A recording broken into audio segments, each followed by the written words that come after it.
Welcome back. It's a Better Half show, and we've been discussing crossing state lines, the beauty, the intrigues, and the challenges of intertribal relationships. And I've been discussing with Folusha and Joshua.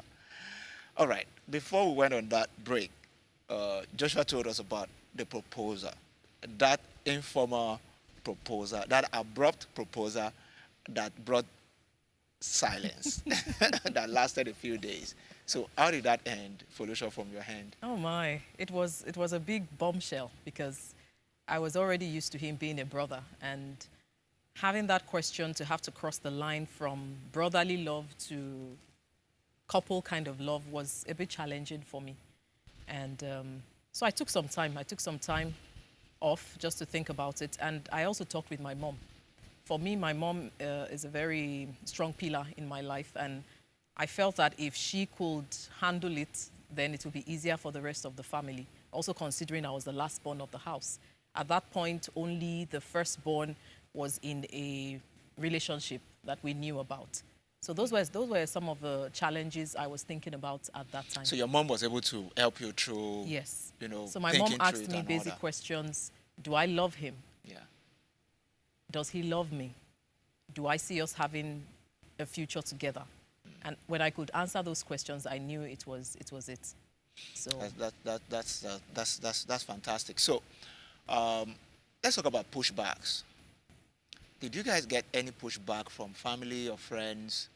And what was that about? Was it one would expect that to be about the tribal differences, but the age difference is also a factor.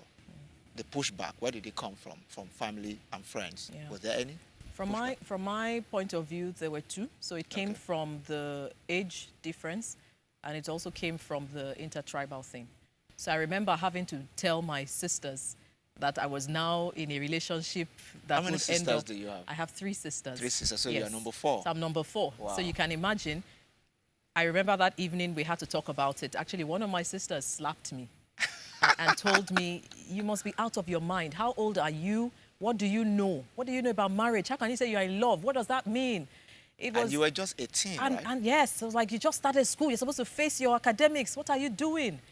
And at some point, because he was already visiting the house as a brother, they felt that he brainwashed me somehow. Wow. There was a bit of that in the conversation to say, "You don't know what you're saying. Stop it." So I think it was a tough time. I can and imagine girls how you felt at that point. Oh my, it was not an easy frightened conversation. and, just regretting everything and wondering, how did I get in here? Absolutely, absolutely. It was a tough one, especially when, the others two were not really in relationships and I was still in school. I was meant to face my academics. But then at some point, everybody got to terms with that. Yeah. I think when the intertribal thing showed up was towards our introduction. For me, at that point, family members have to come for the introduction. And yes, for some of my family members, they either made fun of the name, tell us how to pronounce it, things around, are you very sure?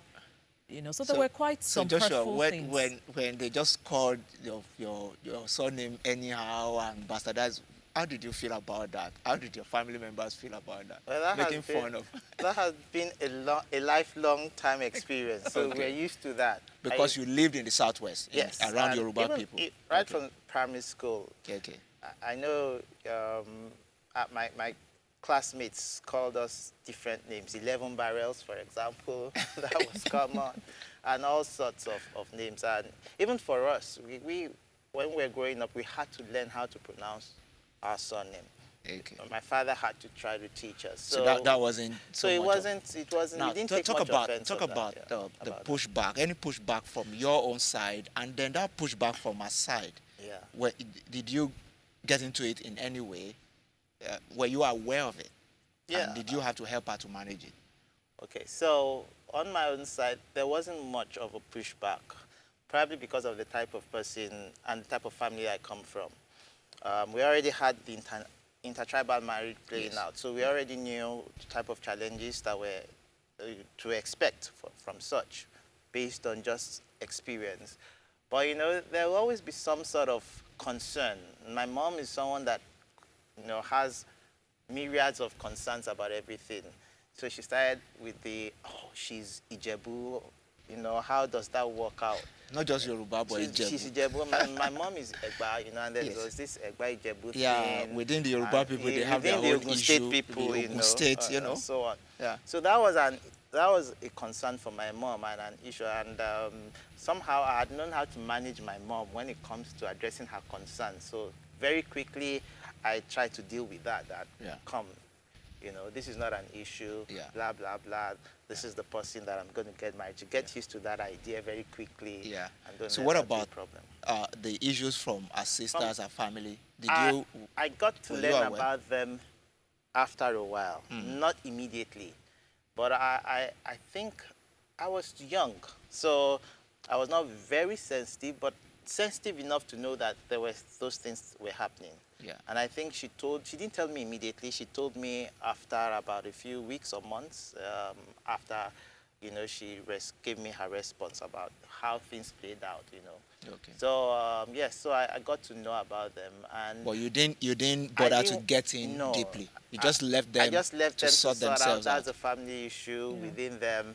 Yeah. You know, as long as we're on the same page, we had our own discussions. You know, how she was feeling.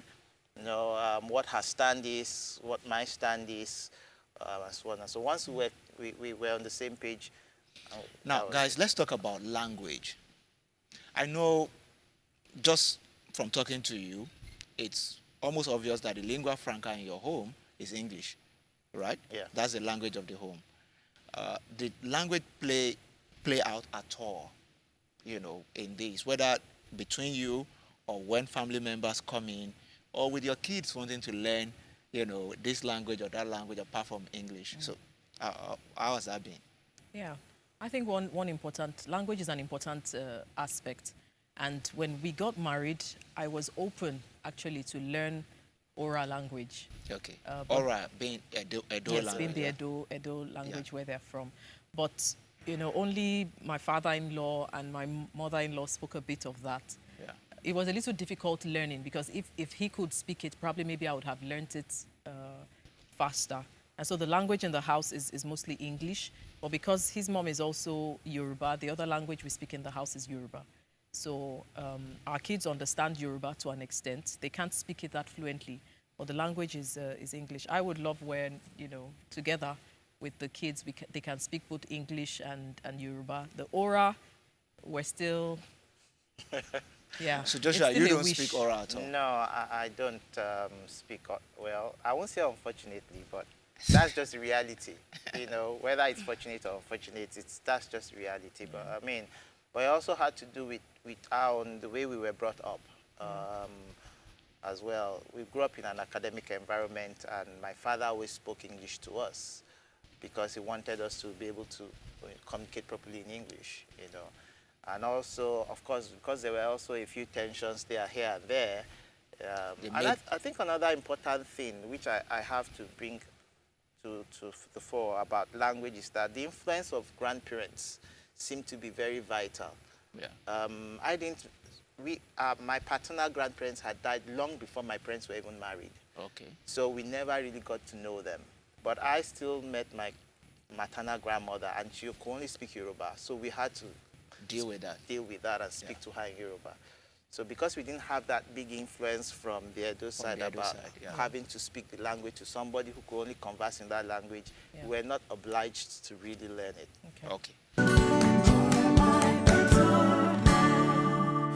Let's look at the weaknesses of, you know, different tribes. Some people interpret, or did I say weakness? Some people interpret the peculiarities of each tribe as a weakness. So maybe that's what is also affecting me too when I say weakness. Yeah. Should we see those differences as a weakness, or should we celebrate them as the strength of each tribe? I'm sure in your home there would have been a situation where you say, "Oh, this is how Edo people think," or "This is how Yoruba people think." In spite of the fact that your mom is Yoruba, you may still feel, "Oh, Yoruba people," you know. You know, so people like in Nigeria currently now, we have people saying, "Oh, a young Yoruba boy, a dude, you know, is Yoruba demon," because of certain peculiarities of Yoruba people. How has that affected you? What do you have to say about that? If I look at my own scenario, more or less, in this relationship, being an Ijebu girl, Yeah. we already know there are many stereotypes about Ijebu people. They are stingy. There were times when people would say, this Ijebu girl coming to marry the jewel of the Edo family, you're not after the money or after the job or after, because they just feel Ijebu people, somehow, there's just something about them. So, but in reality, I'm not a stingy person. In reality, in fact, he has to curb me sometimes when it comes to spending money, because I would rather give it all away than save or invest. So I think it's important to look at the differences between tribes as a strength. Number one, not just even assume that everybody is the same. Yes, there are Ijebu people who are stingy, but not all Ijebus are stingy. And when you go into a relationship with that mindset that, yes, this is a stereotype belief, but I will assess, I will be open, it can help you to move that from seeing it as a point of weakness to a point of strength. Edo people, when I was growing up, were known to be very stubborn and strong and agile. That's why you probably see them with farms, they eat yam, and they're usually they have a good drive. So you can look at it in the positive. Yeah. I would like to have a man who has drive. If you call that stubbornness, okay, good for me. It helps in the relationship. So those are ways you can tweak the negative part of these stereotypes into positive. So do you share the same view, Joshua? Yes, Yeah. I do. The only other thing I would like to add, or highlight from what she said, is that you have these general stereotypes, but there are individuals within those groups that are outliers and may not necessarily Necessarily be like conform that, yeah. to those stereotypes. Yeah. So it's getting to know your spouse or the person you're in a relationship with, and getting to really know them, what their own strengths and weaknesses are, and how you complement each other. I think that's key. really important. Yes. Thank you. That's great to know. Now let's talk about the challenges that you have faced in this relationship. Have you ever, gotten to a point where you feel like calling it quit? Not No, really, not actually. really. I mean, Okay, so But we'll tell you a little bit why, because yeah. every marriage has its challenges, and I would say our own challenges began from 1 month after we got married. A lot of the plans we had completely changed due to some tragic things we had in the family.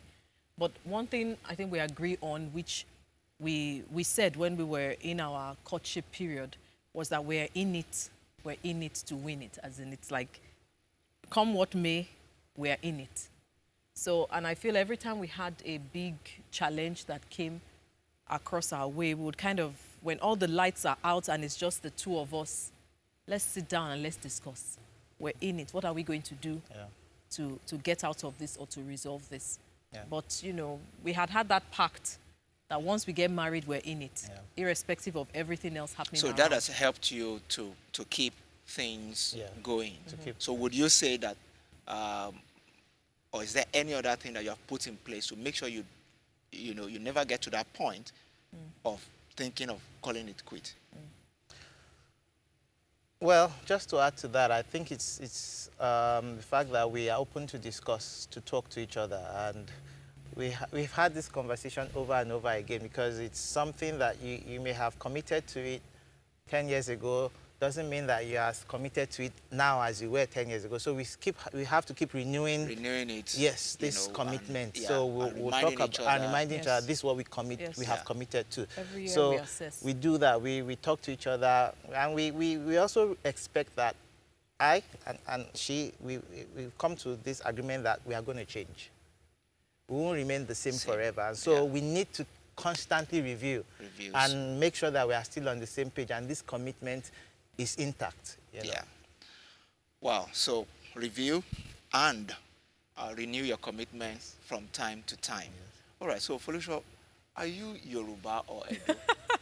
Now that you married an Edo man and you are Yoruba girl, a Jebu for that matter. So how do you see yourself? Do you see yourself as Yoruba or Edo? Knowing that you are supposed to live and cleave and become part of the family, culture, everything. Yeah. I actually see myself as both. I see myself as Edo, and I see myself as a Yoruba girl, and I'll tell you why. I believe that when you make up your mind to get married to another tribe, Yeah. you have to be open to embrace that culture without feeling threatened that you are going to lose where you're coming from. Okay. So at the very beginning, I was open. I wanted to learn the language. I wanted to understand how they dress, how they greet, because it's all different. The kind of foods they eat, how I should relate as a daughter-in-law to my parents-in-law. Those were things I was open to learning. But without denying the fact that I am still an Ijebu girl. I will still speak Yoruba. I will still kneel down for my own parents. I kneel down for his dad. They don't kneel down in their house, but I still do it because by nature, that is how we show respect from where I'm from. Yeah. So I would say I'm still a mixture of both. I don't believe that you should deny yourself the background because everything you've become is part of my background. Yeah. But I'm open to embrace their culture. so So I'm you Mrs. Elevare. If you ask me who I am Mrs. Elevare. My local government is their local government. My home is their home. But I am also still an Ijebu girl. Yeah, but you're still yourself. Yes, I am So still myself. what do you say to that, Joshua? Do you think that that's the beauty of it, or you just want her to be the Edo girl? I think that's the beauty. I totally agree with what she said, and I won't have it any other way. I believe that when people come together from totally different cultures, then there must be that amalgamation and that, creating something beautiful and new from, that union. And it comes from From merging the merging two the together, two together. rather than losing one for the other. Exactly. Yeah. Because, I mean, my wife has her own personality and identity, which I don't want her to lose. That's what makes her unique and makes her beautiful. I didn't marry an Edo girl. I married a Yoruba girl. And when I was marrying her, she was beautiful the way she was. And so why do I want her to throw that into the dustbin because she's going to be an Edo woman or wife? So I want her to retain that, but as well add to that. And embrace my own culture. And I think that's what the beauty. And even for me, it's the same. I am Edo, but I have the Yoruba background, but at the same time, I've embraced the Ijebu and our own culture as well. I know her family, I relate well with them, and it's beautiful. So just before we round up, I wanted to give you an opportunity to be able to talk to a young person out there who is considering intertribal relationship. What are the things that he or she should watch out for? Maybe just one thing from you, Folusho, and one thing from you, Joshua. Then we'll take a question from social media. Yeah. Okay. I think the one thing I would say is be aware. Be aware that there are differences. It's not just about the spouse that you are marrying. You are marrying an entire community. Many of us go into this love relationship thinking that it's just me and my husband or me and my wife. You need to be aware that you are marrying a whole community and start to find out what are the differences and start to discuss it because those things will come to play even after you get married. Being in love does not mean that your families will not have conflicts, but be aware that there is a difference and start to find what is my counterattack to how will I deal with this? Where will I compromise? Where will we discuss? Which ones will I not compromise on? And be aware from the very beginning and embrace it. Don't go into marriage, love is blind, and just be blind to it. These things will show up. So you should know your deal breakers and Yes. the things you're willing to compromise on. Yes. And all that. So, Joshua. Well, just to add a bit to that is that be real. Okay. Be real about this. Don't think that I can cope with it now. When we get married, we'll discuss it and we'll change a few things.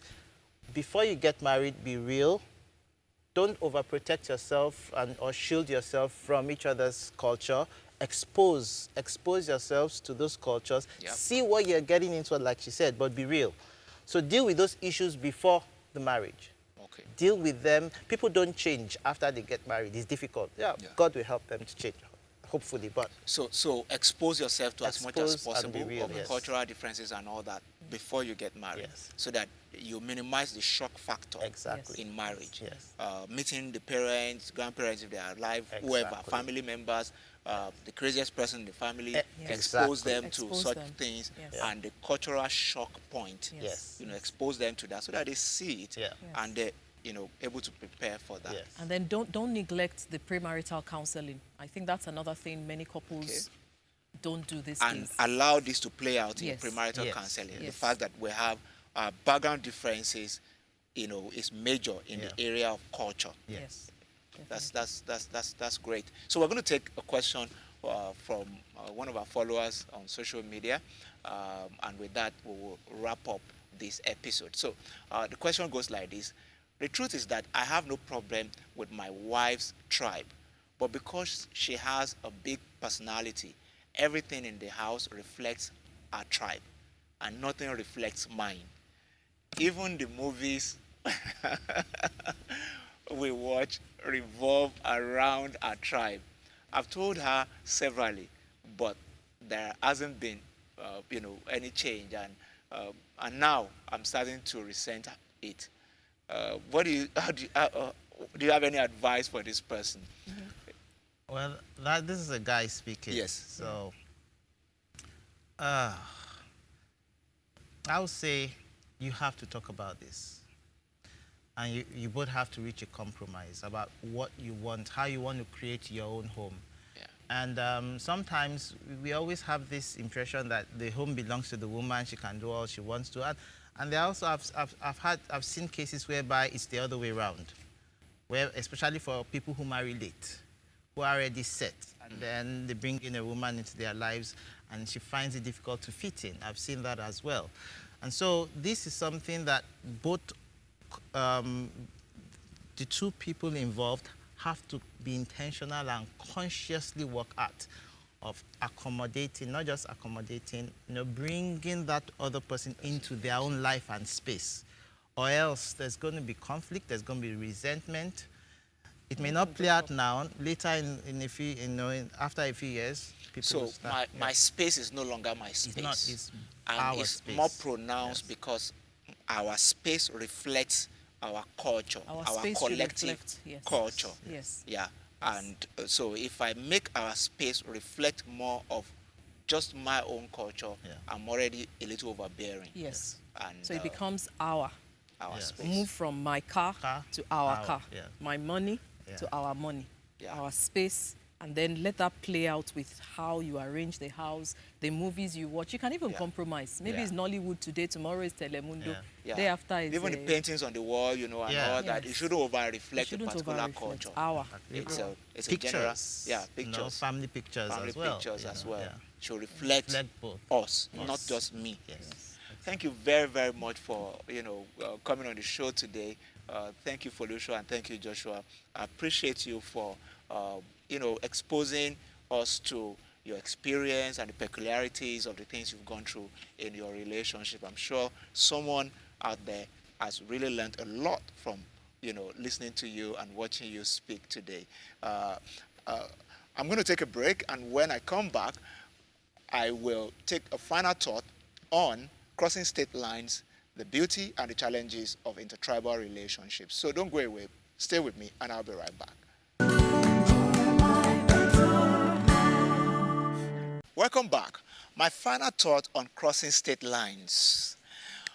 Getting into intertribal relationship can be an interesting experience.